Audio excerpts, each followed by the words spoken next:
MBC Manila Broadcasting Company. DZRH, member, kapisanan ng mga broadcaster ng Pilipinas. Oras sa Father Jerry Orbos, alas 4:09. Uy! Nakapag-break ka na ba? Nakapag-relax ka na ba? Saan ka man nagtatrabaho, mapa-opisina man o work from home o mula mismo sa pwesto, sasabayan namin ang break time mo. Sasabayan namin ng mga balita at komentaryo, mga panayam ng mga taong viral ngayon. DZRH Break Time! RH Break Time!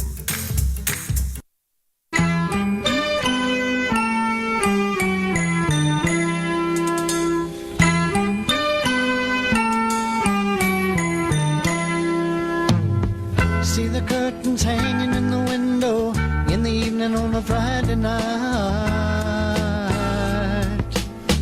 Little light is shining through the window, lets me know everything's alright. Summer breeze makes me feel fine. Ang init, mga kuyang, mga ateng, grabe. Magandang isang mainit na hapon na Pilipinas. Ako po si Deo Macalma. Ako naman po, Thea Petro Corpuz. At narito ang headlines ng ating mga balita ngayong araw ng Martes, 14 ng buwan ng Abril.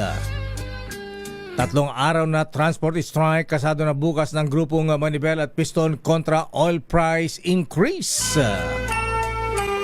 Department of Transportation muling magpapakalat ng libreng sakay simula bukas. Music from the house. Tapyas o suspensyon ng excise tax sa diesel at gasolina. So I walk Hindi rekomendado ng economic managers ni Pangulong Bongbong Marcos. Pamamahagi ng ayuda sa jeepney drivers target tapusin ng DSWD bago matapos ang Abril. Mahigit 2,000 ayuda sa mga magsasaka at mga mangingisda aarangkada na bukas. Ayon naman sa Department of Agriculture. Higit 200 bilyong pisong pondo ng gobyerno sa global oil crisis nanganganib maubos sa loob ng 3 buwan ayon sa Senado. Vice President Sara Duterte Carpio, and pray. no show sa patuloy na impeachment proceedings. Scholastic records ng Vice Presidente pinagdudahan sa House hearing. Self-confessed bagman Ramil Madriaga nagpakita ng screenshots at video ng koneksyon kay Vice President Sara Duterte. Deadline sa filing ng 2025 annual income tax returns. Pinalawig ng Pangulong Marcos hanggang mula April 15 hanggang May 15, 2026. Ba, kailangan ng buwis? Salamat naman sa isang buwang palugit lakay. 48th ASEAN Summit sa Mayo nakatutok sa energy and food security at kaligtasan ng ASEAN nationals. Mga magulang binalaang bantayan ang mga anak laban sa grooming sa online games. Aba, yung grooming sa online games, sugal ba yan? Lakay, halimbawa yan? bata, bibigyan-bigyan ng money, ganyan. Parang pinapalaki mo siya hanggang sa majojowa mo na siya. Yan yung grooming na tinatawag. Hala. Yes. At ngayon sa detalye ng ating mga balita. Magkakasa na rin ng tigil pasada ang grupong Piston dahil naman sa walang tigil na oil price increase. Pero may rollback ngayon.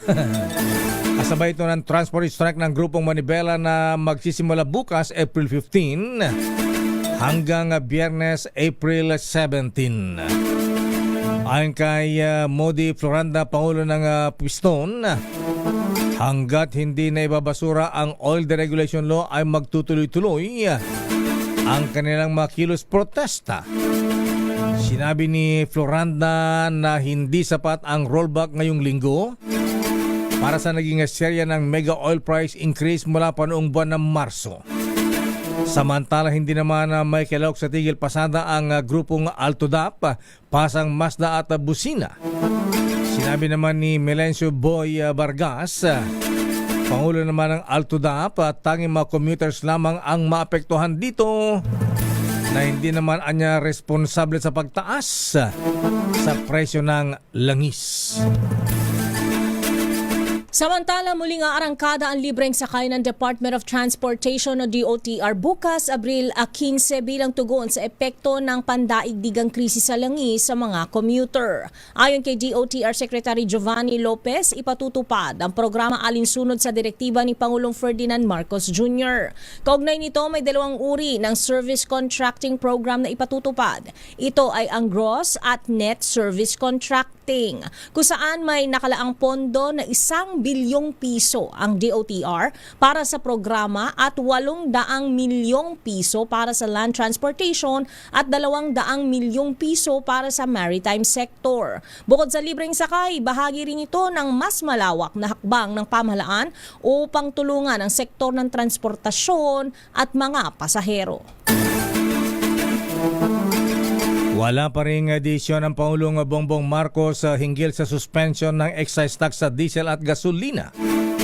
Ayon naman kay Finance Undersecretary Carlo Fermin Adriano, patuloy pang imo-monitor ang development ng Development Budget Coordination Committee ang sitwasyon na magsisilbing na siyang magre-review kung tatanggalin o pananatilihin ang excise tax.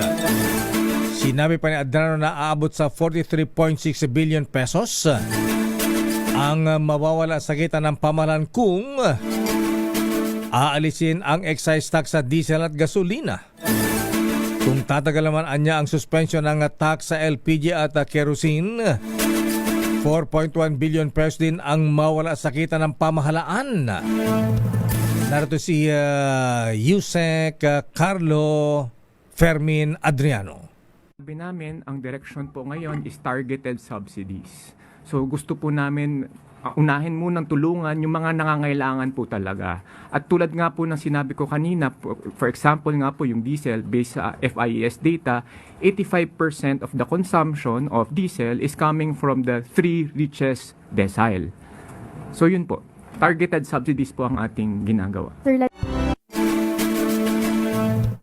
Samantala, hindi kasama sa rekomendasyon ng mga economic managers ni Pangulong Bongbong Marcos ang pagsususpinde sa excise tax sa diesel at gasolina. Ayon kay Budget Secretary Rolando Toledo, mas pagtutuunan nila sa ngayon ang pagbibigay ng targeted subsidies. Kabilang narito ang 10 piso kada litrong subsidiya para sa mga driver ng public utility vehicles sa mga piling gasolinahan sa Metro Manila. Nilinaw naman ni Toledo na sasailalim pamuli sa pag-aaral ang pag-aalis o pagbabawas ng excise tax sa iba pang mga oil product sa pagpupulong ng Unified Package for Livelihoods Industry, Food and Transport o UPLIFT Committee. Narito ang bahagi ng pahayag ni Toledo. Sa ngayon wala pong bawas, but of course that will be subject to review. We will review that every month kung ano yung possible pong pwede pang gawin natin given that development. So yun po yun. We will review that policy that the President has decided at together with the DPCC. I-review po namin po yan bago tayo ulit.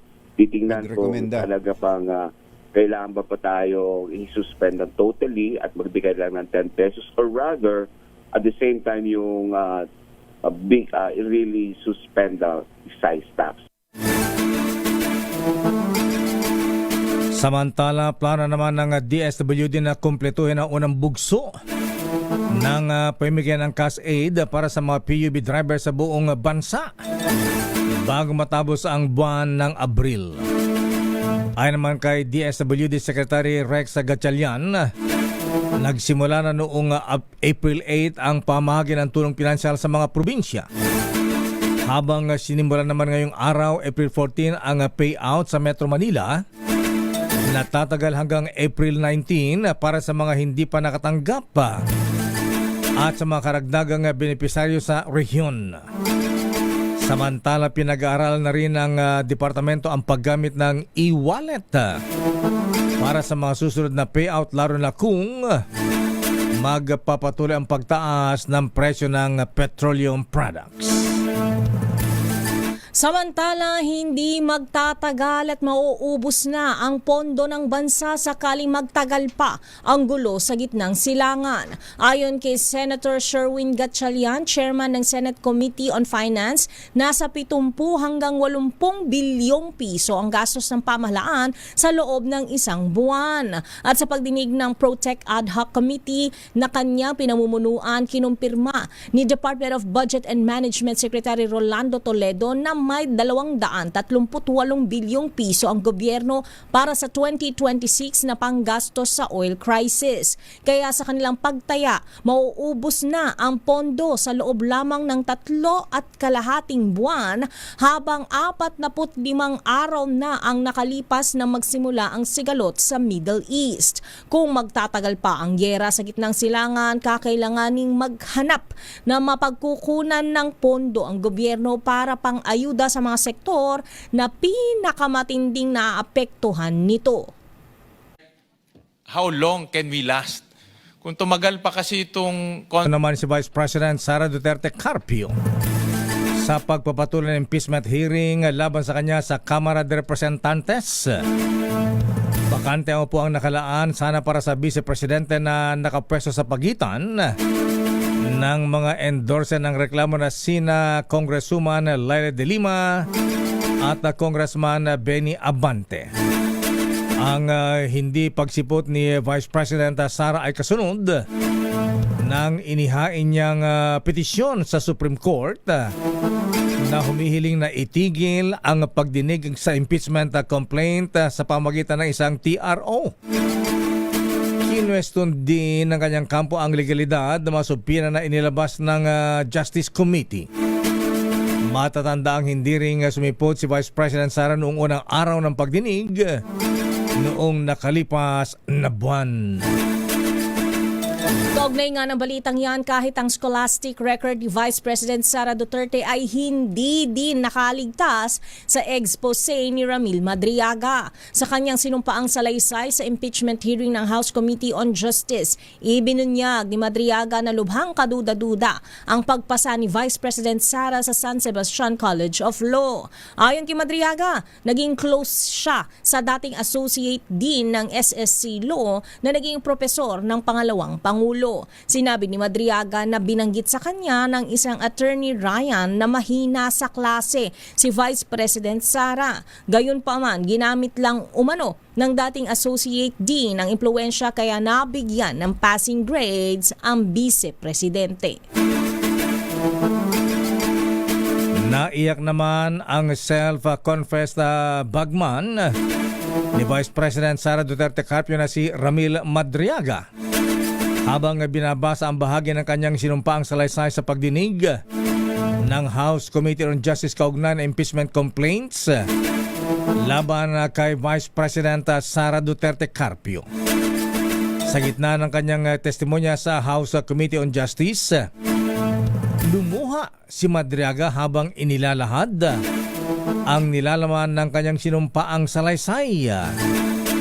Nang tanong siya kung bakit siya naiyak, sinabi nito na siya ay nalulungkot. Ganito ang pahayag ni Ramil Madriaga. May I know what's happening to you, Mr. Madriaga? You seem to be crying. Are you crying? I just remember one moment. Are you crying? I just, You are nearly crying. I'm Would you like 47. Would you like to say something No, about why you are crying on this part of the affidavit?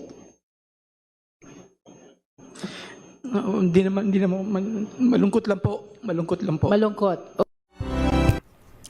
Samantala, lakay pinabulaanan ni Ramil Madriaga ang pahayag ni Vice President Sara Duterte na wala itong personal na koneksyon sa kanya at hindi siya kilala ng pangalawang Pangulo. Sa kanyang supplemental affidavit na binasa sa pagdinig, inisa-isa ni Madriaga ang mga aktibidad na nilahukan niya para sa kampo ni Duterte. Ipinakita ni Madriaga ang ilang screenshots ng kanilang mga pagpupulong noong panahon ng eleksyon, kabilang ang larawan ng isang painting na ibinigay niya sa Vice Presidente bilang patunay ng kanilang ugnayan. Bilang dagdag na ebidensya, ibinahagi rin ni Madriaga sa kamera ang isang video kung saan makikita si Vice President Sara na iniaabot ang isang watawat habang tinatawag siyang Sir Ram, na ayon sa testigo ay siyang tawag sa kanya ng pangalawang Pangulo. Panoorin natin ang bahagi ng video. Ito, ayan o. Ayan, Sir Ram, sino yun? Si BP Sara.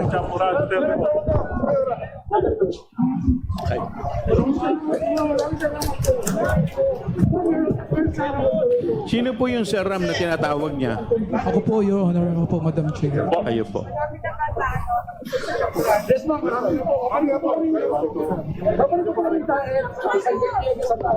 For the last time,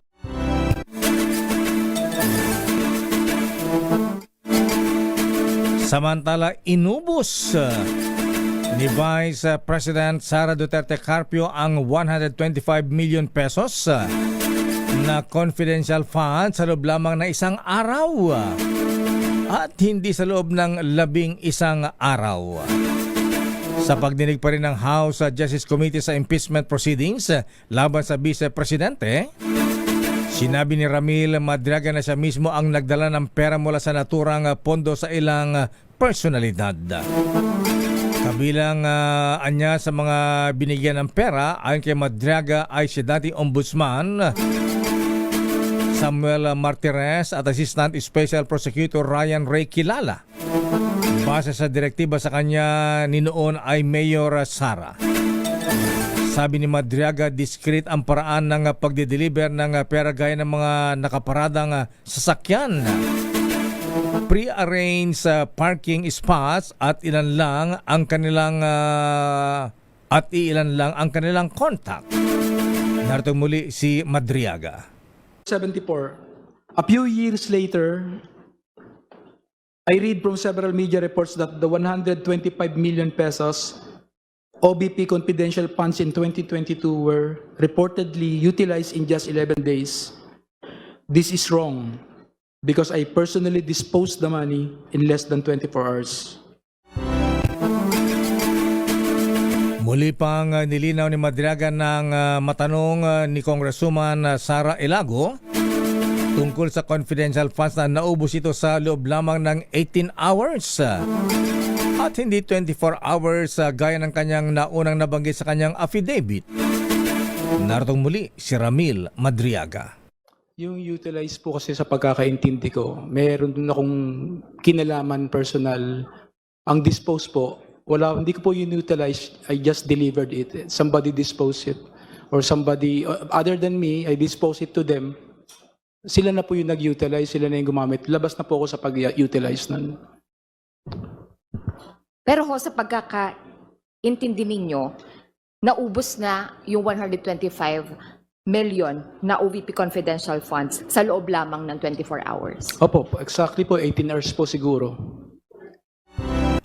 Samantala, tinawag ng kampo ni Vice President Sara Duterte na pure fiction o kathang-isip lang ang mga alegasyon ng nagpakilalang bagman na si Ramil Madriaga. Ayon kay Attorney Salvador Paulo Panelo Jr., hindi kapanipaniwala ang umano'y lihim na term sharing agreement, planong pagpapatalsik at assassination plot laban kay Pangulong Ferdinand Marcos Jr. Giti Panelo, handa silang sagutin ang mga paratang ng ebidensya kung kinakailangan. Dagdag pa, mas nakabubuti umano sa depensa ni Vice President Duterte ang patuloy na pagsasalita ni Madriaga dahil lalo lamang nitong pinapahina ang mga paratang. Iginit naman ni House Committee on Justice Chairperson Jervil Luistro na hindi fishing expedition ang ginagawa nilang impeachment hearing at hindi rin ito pag-agaw sa kapangyarihan ng Senado bilang impeachment court. Sa kanyang open speech sa pagpapatuloy ng pagdinig, nilinaw ng kongresista na ginagamit lamang ng Kamara ang kanilang exclusive power na simulan ang proseso ng impeachment laban kay Vice President Sara Duterte Carpio. Sinabi ni Luistro sa nasa Kamara, nagsisimula ang unang galaw at direksyon sa usapin na impeachment. Gamit ang linyang pumatok sa makabataan, sinabi ni Luistro na hawak nila ang beat sa usaping ito na ang tanging layunin ay manaig ang pananagutan nila sa taong bayan. Narito si Congresswoman Luistro. We have the exclusive power to impeach. At ang ibig sabihin ng exclusive ay malinaw.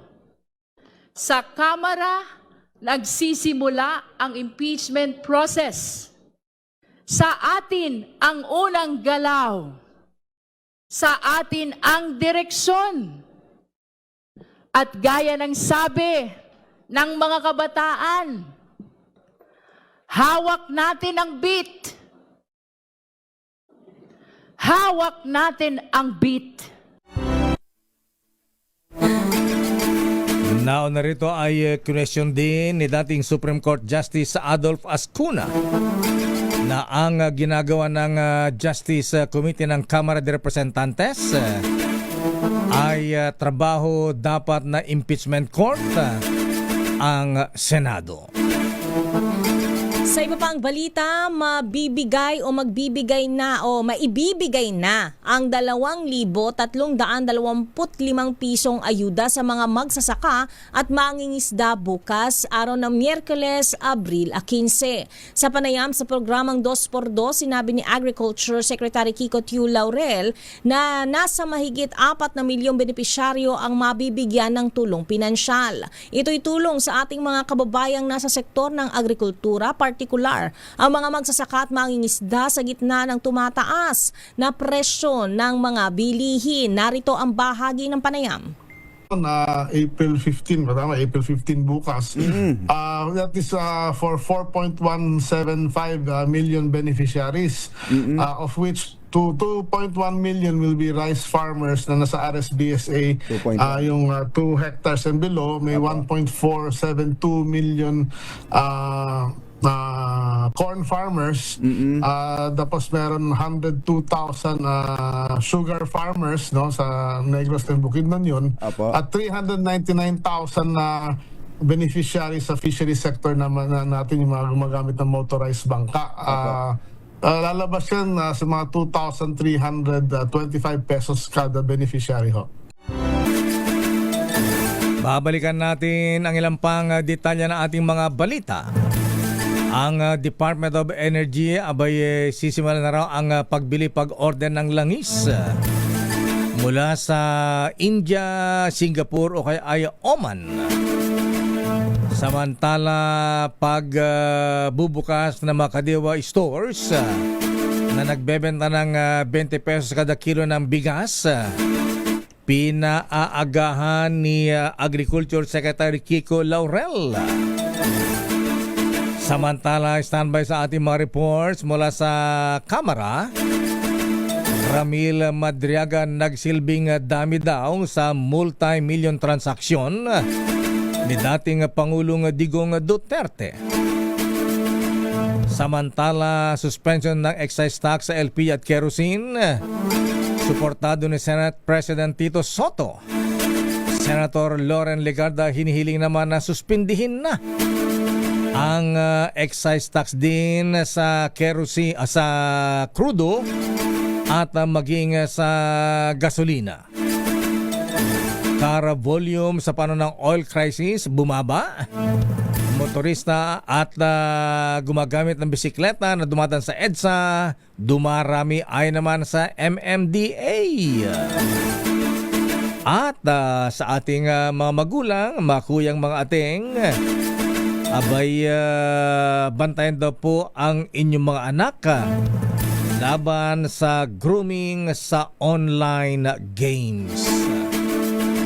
ang detalye na mabalitang yan sa ating pagbabalik sa ating palatuntunang Break Time. RH Break Time. Oras, Mr. Cesar Lee, Mr. Michael is my guy. Kuyang Larry Francisco, aloha. Alas 4:34. RH Break Time. Oras, Miss Thea. Ganap ng alas 4:42 ng hapon. Hatawin natin ang mga reports. Unahin natin ang report mula sa Kamara de Representantes. Kaugnay sa mainit na issue ngayon ng impeachment hearing laban kay Vice President Sara Duterte Carpio.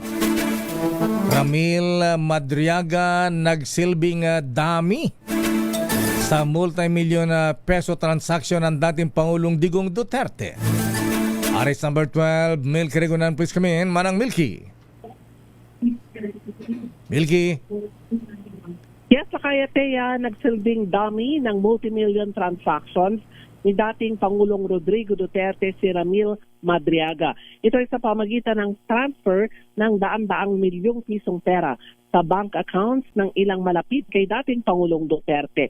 Sa testimonya ni Madriaga sa impeachment proceedings ng House Justice Committee, na isagawa niya ang paglilipat ng mga pera sa pamagitan ng bank accounts na binuksan sa ilalim ng kanyang mga pangalan. Ang bank accounts ay nasa iba't ibang bangko sa Makati, Pasig at Pampanga na ginagamit umano sa intelligence operations at money laundering. Samantala, pumayag si Madriagang pumirma sa bank waiver para mabusisi ang kanyang bank accounts. Bago umalis sa pagdalo sa hearing ngayon ng House Justice Committee sa impeachment proceedings laban kay Vice President Sara Duterte, pinirmahan na ni Madriaga ang bank waiver. Tiyak naman ni Committee Chair Jervil Luistro na ang pagpirma ni Madriaga ay base sa kanyang desisyon at walang sinuman ang pumilit sa kanya. Narito si Committee Chairman Jervil Luistro. Mr. Madriaga, nauunawaan niyo po ba itong waiver ng bank secrecy na law na ito at ang magiging epekto nito? Opo, Madam Chair. Ibig sabihin po nito ay mabubuksan yung bank records nyo na inyong binanggit sa inyong supplemental affidavit without us violating the bank secrecy law. You are losing the protection of bank secrecy law. Naunawaan nyo po ba yun? Opo, Madam Chair, I'm fully aware.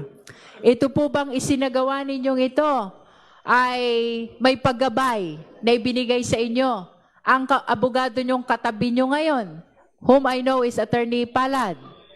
Opo, Madam Chair. So, naiintindihan nyo po ang inyong ginagawang ito? Opo, Madam Chair. Okay. Ang susunod na hearing lakay ay sa April 22 at April 29. Hindi na rin maglalabas muna ng mga subpoena ang komite hanggat hindi pa natatawag at nakadadalo sa hearing ang ilang mga resource persons na una nang pinadalahan ng subpoena. Ako si Milky Regunan Bulat para sa Sakay. Ano nga bang kaso nitong si Ramil Madriaga? Bakit siya nakakulong ngayon? Oo, meron siyang kasong kidnapping lakay. Wow. Umano. Mm-hmm. Oo, at ito daw ay isinagawa laban sa kanya ni Attorney Harry Roque. Dahil ito daw ay paglabag, kumbaga ay meron siya kasing mga tinutulungan umano na mga magsasaka noon diyan sa ilang lugar sa parte ng South. At ang sabi niya, itong mga lupain daw na malalaking ito ay si Harry Roque ang nagmamay-ari.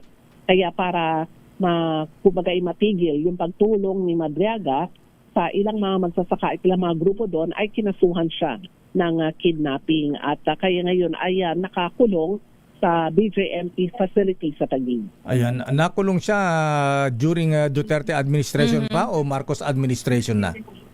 Oo, nung Duterte administration na kaya ang sabi nga niya ay masama ang kanyang loob din sa pangalawang Pangulo dahil sa lahat daw naman na itulong niya ay hanggang ngayon na hindi man lang daw siya tinutulungan sa kanyang kaso. Pero ang sabi niya walang kinalaman yung kanyang sama ng loob kay VP Sara dito sa mga pagbubulgar niya dahil kung titingnan mo lakay at Thea doon sa kanyang testimonya ngayon dito sa House Committee on Justice, marami siya mga ipinakitang ebidensya at nagpapatotoo na siya ay malapit hindi lamang kay Vice President Sara Duterte kundi kay dating Pangulong Rodrigo Duterte. Naidetalya ba kanina sa hearing Manang Milky kung 'di ba sinasabi na may planong i-assassinate ang Pangulong Marcos kapag hindi bumaba sa kanyang pwesto noong 2025? Yes, sakay na idetalye ngayon at bahagi daw yun ng plano ng mga Duterte, yung assassination na umano ay gagawin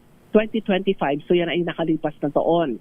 At meron ding ilang mga plano na papayagan daw ni Pangulong Rodrigo Duterte na tumakbo na lamang si Sara Duterte noon na mayor ng Davao bilang vice president ni PBBM. Dahil meron nga daw silang plano na ipapatay itong si PBBM sa kalagitnaan kanyang termino para ang maupo ay itong si VP Sara at siya ang kumaga ay manhulan bilang presidente. At ang plano ay yung itutuloy-tuloy ang kanyang pagiging presidente kung kakandidato uli para makumpleto naman yung 9 na taon, Lakay at Thea. Naidetalya ba kung sino ang magsasagawa ng assassination?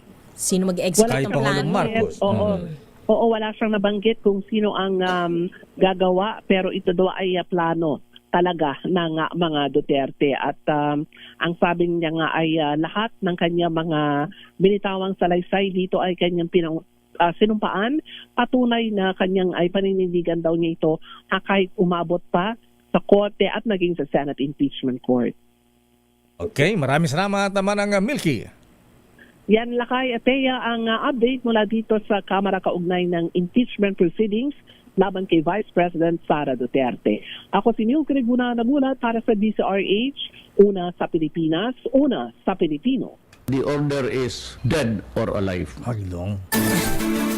Samantala, tulong sa middle income class, pinag-uusapan rin sa Uplift Committee ayon sa Department of Finance. Idetalye mong balitang yan, RH14, Leth Narciso. Miss Leth. Gusto nila Lakay, nilinaw ng Department of Finance na hindi kinakalimutan ng pamahalaan ang middle income class sa mga programa para maigsa ng epekto ng krisis sa Middle East. Sa press briefing sa Malacanang, sinabi ni DOF Undersecretary Carlo Fermin Adriano na inuuna lang tulungan ang pinaka-apektadong mga sektor. Pero pinag-uusapan din anya ng Uplift Committee ang tulong sa middle income class. Tugon ito ni Adriano sa angal partikular ng mga taxpayer na walang tinatanggap na ayuda o subsidiya. Binanggit ng opisyal na may kasalukuyan ng mga programa gaya ng binabaang port fee at toll fees sa logistics na bagamat hindi direktang impact ay napakikinabangan sa pamagitan ng presyo ng mga bilihin at serbisyo. May iba pa niya mga rekomendasyon at opsyon para maalalayan ang middle income class pero itinauubayan na nila sa Pangulo ang pag-aanunsyo. Pakinggan natin si Yusek Adriano. So yun po, may direct impact po yun sa prices ng goods and services na kinukonsumo po, hindi lang po ng mahirap but also the middle income classes. So it's not a direct subsidy but it's indirect. Now, for the other programs, hindi po namin ipipreempt ang mga anunsyo na manggagaling po sa ating presidente pero ang masasabi ko lang po, ito po ay pinag-uusapan sa Uplift. Si Undersecretary Carlo Fermin Adriano ng Department of Finance. Ito si Let para sa deal. Yes, Akay? Ayan, may sagot na ba ang Malacanang? Meron nga bang kasunduan ang Pangulong Marcos at Vice President Sara Duterte Carpio sa mga Duterte na kung siya ay manalong presidente noong 2022 elections, siya ay hanggang 2025 lamang at ililipat ang Corona. ang posisyon sa Vice Presidente Sara? Lakay, wala pang pahayag ang Malacanang tungkol dyan, maging dun sa impeachment proceedings sa Kamara. Okay, maraming salamat, Let, mula sa Malacanang. Sa inyo, Lakay at Ms. Thea. Mula sa Malacanang, dumako tayo sa Senado, samantala suspension ng excise tax sa LPG at kerosene. Suportado naman ni Senate President Tito Soto. Raymond Admas, please come in. Raymond. Mayor, nagpahayag ng suporta si Senate President Vicente Tito Soto III sa desisyon ni Pangulong Bongbong Marcos na suspindihin ang excise tax sa LPG at kerosene. Paniwala ni Soto, malaki ang maitutulong na desisyon na ito ng Pangulo sa ating mga kababayan at tiyak na may planong iba sa kaso ng diesel at gasolina. Sa panig ni Senador Erwin Tulfo, naintindihan niya ang desisyon na LPG at kerosene lamang ang saklaw ng suspension ng excise tax. Ito ay dahil sa katwiran ng mga economic managers ng administrasyon na daang bilyones ang mawawalang kita mula sa gobyerno sa oras na suspindihin ang excise tax at value-added tax sa diesel at gasolina. Paniwala ng ibang senador ay dapat lamang na isama na ng administrasyon ng suspension ng excise tax sa diesel at gasolina upang maramdaman ng mga apektado ng krisis nating mga kababayan. Ito si Raymond. Raymond. Yes, Mayor. Anong sabi ng mga senador, lalo na si Senate President Tito Soto, na ang trabaho ng impeachment court ang Senado ay parang ginagawa na ngayon ng Justice Committee sa Kamara? Tahimik pa, Mayor, yung mga senador hinggil sa issue na yan dahil bago nag-break ang Senado ng bago na pag-uusapan yung tungkol sa impeachment, ang sabi nila ay mas mabuting ipaubaya muna sa Kamara dahil kung sakasakali baka ay mauunahan yung mga pangyari dahil kung tutuloy yung impeachment, ang mga senador ang magsisilbing senator judges, Mayor. Okay, maraming salamat Raymond. Ito si RH Fronte, Raymond Advance para sa DCRH, una sa Pilipinas, una sa Pilipino. Maraming salamat Raymond at kaugnay pa rin sa balita sa excise tax. Nanawagan din si Senator Loren Legarda sa Pangulong Marcos na agad suspindihin ang excise tax at value-added tax sa diesel at gasolina. Kasabay ng pagbibigay diin na mabagal ang tulong ng pamahalaan at baka daw huli na itong dumating para sa milyon-milyong Pilipinong naghihirap sa ngayon. Sabi ng senadora, malaking tulong ang suspension ng buwis sa LPG at kerosene na oras ng sinuspindingan ng Paulo Marcos dahil direktang naapektuhan ang mga kabahayan, ang mga ginang ng tahanan at ang food service sector. Muli ginitiligar na ang agarang suspension ng buwis sa petrolyo na anyay may direktang agaran at pambansang epekto. Sinabi naman ng kanyang anak na si Congressman Leandro Lebiste na ang pumipigil daw sa suspension ng excise tax sa kerosene at o sa diesel at gasolina ay si Mr. Batman. Nako. Executive Secretary Ralph Recto. Alam mo siya ang nagpasimuno ng BAT noong panahon ng dating Pangulong Gloria Macapagal Arroyo. Ayan, pero yun ay nakatulong sa gobyerno. Ayan, noong panahon na yun. Kaya lang nasacrifice ang kanyang karir dahil sa inakda niyang BAT. Natalo sa eleksyon. Ayun. Samantala, lakay 4,000 sako ng bigas iti-turn over ni Batangas Representative Leandro Leviste sa Manila LGU. Idetalye mong balitang yan, RH29, Boy Gonzales. Boy G. Kaya lakay tinanggap ng lokal na pamahalaan ng Manila ang 4,000 sako ng bigas para ipamahagi sa mga Manileño. Mismo sina Mayor Isko Moreno Bagoso, Vice Mayor Chiates at mga ibang opisyal ng lungsod at tumanggap ng 4,000 bigas na tig 25 kilo mula kay Batangas Representative Leandro Leviste. Nagpasalamat si Mayor Isko sa donasyong bigas at sinabing maraming Manileño ang makikinabang dito. Ayon naman kay Representative Leviste, ang donasyon ay tanda ng pasasalamat sa Manila LGU dahil sa mainit na pagtanggap at suporta nito. Dagdag pa niya, pasasalamat din ito sa pagpapaintulot ng lungsod sa mga magsaka mula sa Batangas na isang linggong nanatili sa Liwasa Bonifacio para magsagawa ng kanilang aktibidad. Matatandang magkasama sina Leviste at Tumagoso sa mga campaign rally ng Asenso Manileño noong 2017. Ito si Boy Gonzales para sa Lisa Arizona sa Pilipinas, una sa Pilipino. Maraming salamat, Boy Laya Gonzales. Sabi ni Boy Laya Gonzales, Ano nila kay? sabi Congressman Kiko Barsaga, welcome to the club, Kong. Samantala, bilang naman ng mga sasakyan o mga motorista na dumadaan sa EDSA nabawasan dahil sa oil crisis. At bilang naman ng gumagamit ng bisikleta, tumaas ayon sa MMDA. Noche Kaka sa detalye. Noche. Lakay, Miss Teya, tumaas ang bilang ng mga nagmumotorsiklo at nagbibisikleta na dumadaan sa EDSA. Ito ay sa panahon ng oil price hike simula noong Marso. Ngayong Abril, Lakay, Miss Teya, nasa 203,301 para sa motorsiklo kumpara noong Marso na nasa 194,974. Tumaas rin ang bilang ng nagbibisikleta ngayong Abril, nasa 1,354 kumpara naman noong Marso na nasa 1,273 kada araw. Ayon kay Metropolitan Manila Development Authority Chairman Attorney Don Artes, may mas maraming nagko-commute ngayon na kay Mistea gamit ang mga public transport dahil sa oil price hike. Dahil ayon kay Artes, noong March 2, bago ang pagtaas ng presyo ng petrolyo na 225,002 per day ang traffic volume. Sa datos nila nitong Abril 6, bumaba ng 210,202 cars na lang. Narito si MMDA Chairman Attorney Don Artes. Nababawasan yung traffic, nababawasan din yung konsumo ng gasolina dahil maraming nababawas na sasakyan. Ang dumami ay ang motorsiklo na alam naman natin na mas tipid sa gasolina. I mean, yung konsumo niyan ay mas matipid kaysa sa mga kotse, lalo-lalo na kung SUV ka or yung malalaking sasakyan. So,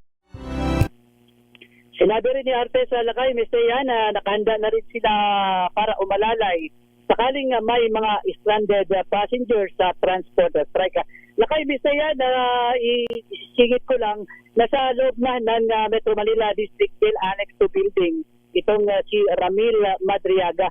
417 ngayong hapon, Lakay, ligtas na nakabalik si Madriaga kasama ang kanyang buong convoy. Matapos na umatenda sa hearing sa House of Representatives sa Batasan, Quezon City. Pasado na 6 naman kanina umaga, Lakay, Mistea, lumabas sa Camp Tabung Diwa si Madriaga. Aris 27, Noche Kaka sa DCR8, una sa Pilipinas, una sa Pilipino. Samantala, sa papang balita, pinalawig ni Pangulong Ferdinand Marcos Jr. ang deadline ng filing ng 2025 annual income tax returns mula Abril 15 hanggang 15 ng Mayo ngayong taon. Ayon sa Pangulo, ito Abril 15 hanggang sa mga taxpayer na makapag-file ng maaga, kasama ang lahat ng kailangang dokumento at walang ipapataw na penalties. Ayon sa ganitong paraan, mas magaan ang pagbabayad ng bawat Pilipino, lalo na sa panahong ramdam ang pagtaas ng presyo ng langis. Kasabay nito, tiniyak ng Pangulo na tuloy-tuloy ang ginagawang hakbang ng pamahalaan para maibsan ang bigat sa araw-araw na buhay ng mga Pilipino. Samantala, inatasan naman ni Agriculture Secretary Kiko Chu Laurel na magbukas ng maaga ang mga Kadiwa stores na nagbebenta ng 20 pesos sa kada kilo ng bigas. Kasi ito na mga report na mahahabang pila na ng mga nasa vulnerable sector na bumibili ng benteng bigas batay sa benteng bigas sa program ng gobyerno. Sabi ng kalihim, patuloy ang kanilang pagsasaayos sa proseso para mapabilis at maging magaan ang pamimili ng ating mga kababayan. Narito si Agriculture Secretary Kiko Chu Laurel. Using the QR, meron pa rin silang linya na pwedeng pilahan. So we're continuously trying to improve. Naiintindihan mo namin yan.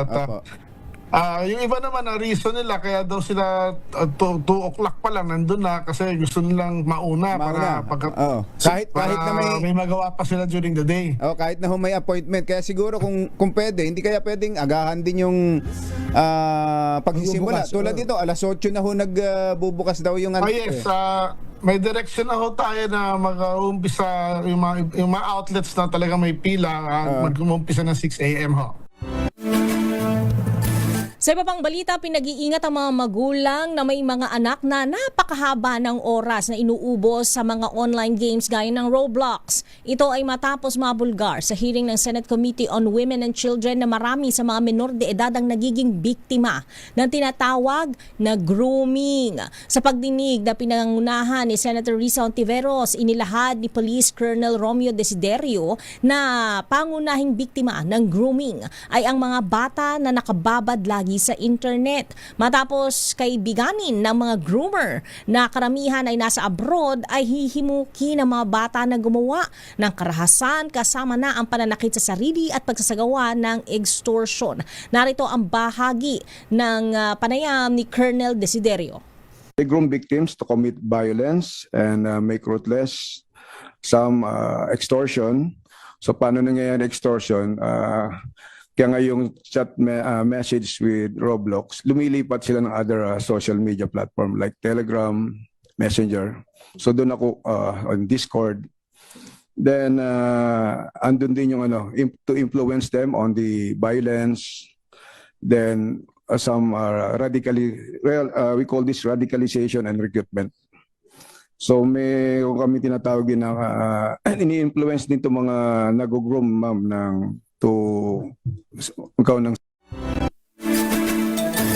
Grooming pala ang tawag doon. Dahil mga batang na-addict sa Roblox. Roblox. Ayan. Roblox. Roblox. Ayan. Kala ko iba ba na yan eh. Extend na naman pala. Ayan. Akala natin laro-laro lang. Yung pala may mga ganyan ng hinikahit silang gumawa ng karahasan. Nakaka-chat ka sila kayo. At yung iba nagpapakamatay pa. Ha? Yes. At di ba yung mga teenagers sa Cavite na lulusubin yung isang school ba yun? Gusto mamaril? Ha? Samantala sa balita mula sa abroad, Pope Leo XIV pumalag sa mapatutsada ni President Donald Trump. Pinapatulan pa ba ito? James Galangay sa detalye. James. Lakay, Miss Thea, kasabay nga ngayon ng 10-day tour ni Pope Leo XIV sa 4 na bansa sa Africa para tugunan ng pangangailangan ng mga Katoliko at residente doon, ay dito rin nagaganap ang mapatutsada ni US President Donald Trump laban sa Santo Papa kung saan sinabi nitong mahina si Pope Leo sa politika at iba pang mga bagay. Pakinggan natin. I think he's very weak on crime and other things. So I'm not. I mean, he went public. I'm just responding to Pope Leo, and his brother is a big MAGA person, and he's a great guy, Louis. And I said I like Louis better than I like the Pope. We believe strongly in law and order, and he seemed to have a problem with that. So there's nothing to apologize for. He's wrong. Ngunit hindi pa dyan nakontento si Donald Trump kung saan isang AI-generated image din ang pinost sa kanyang social media na nakatayuan ni Jesus na nagpapagaling sa mga may sakit. Sagot naman dyan ng Supreme Pontiff, wala siyang oras may pagdebate at magpapatuloy lang siya sa pagkakita para kondinay na nagpapatuloy na gyera sa Middle East. Narito naman si Pope Leo XIV. I don't want to get into a debate with him. I don't think that the message of the gospel is meant to be abused in the way that some people are doing.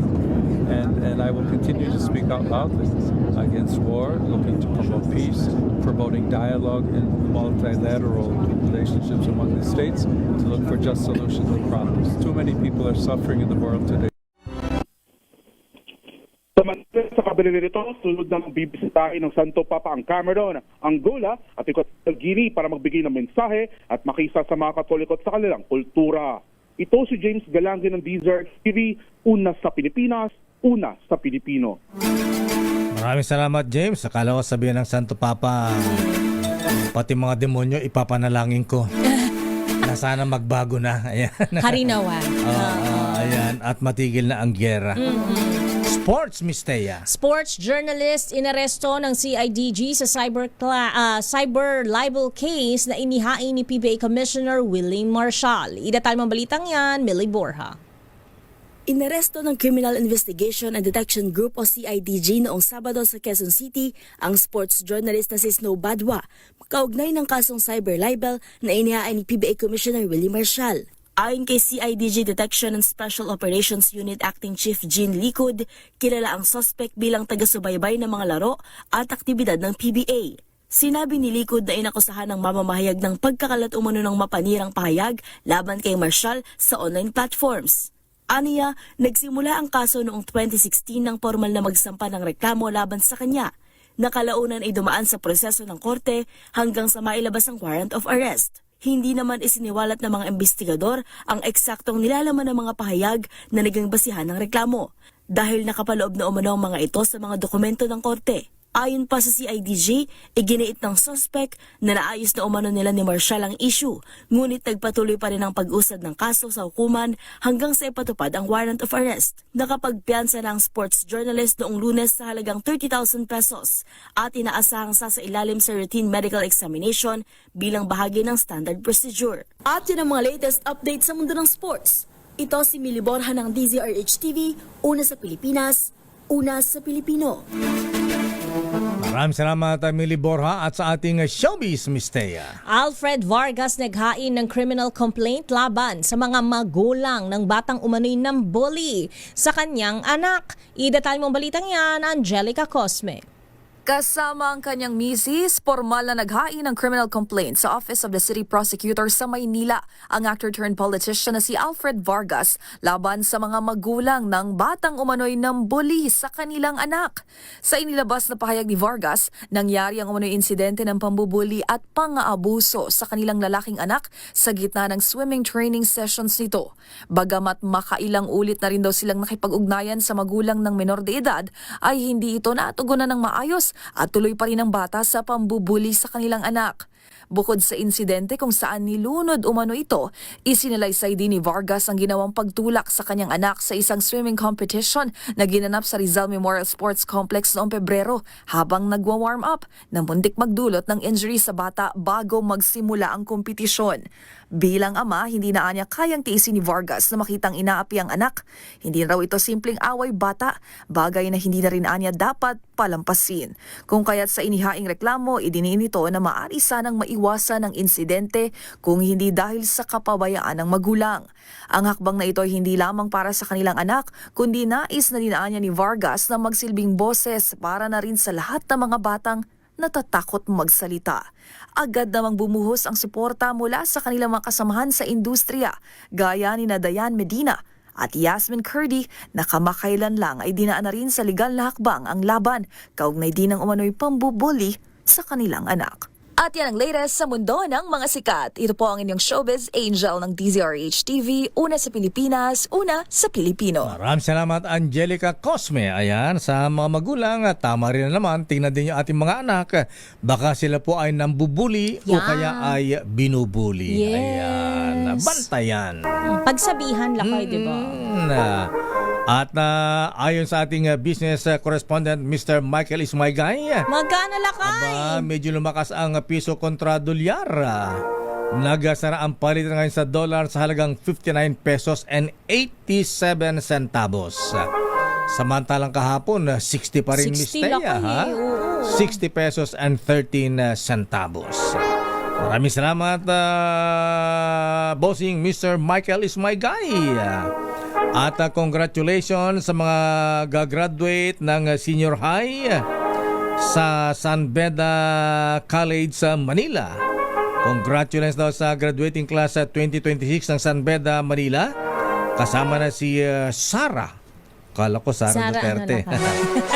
Sara Michelle Cabanela. Ayan, mula kay Proud Daddy Romela Cabanela.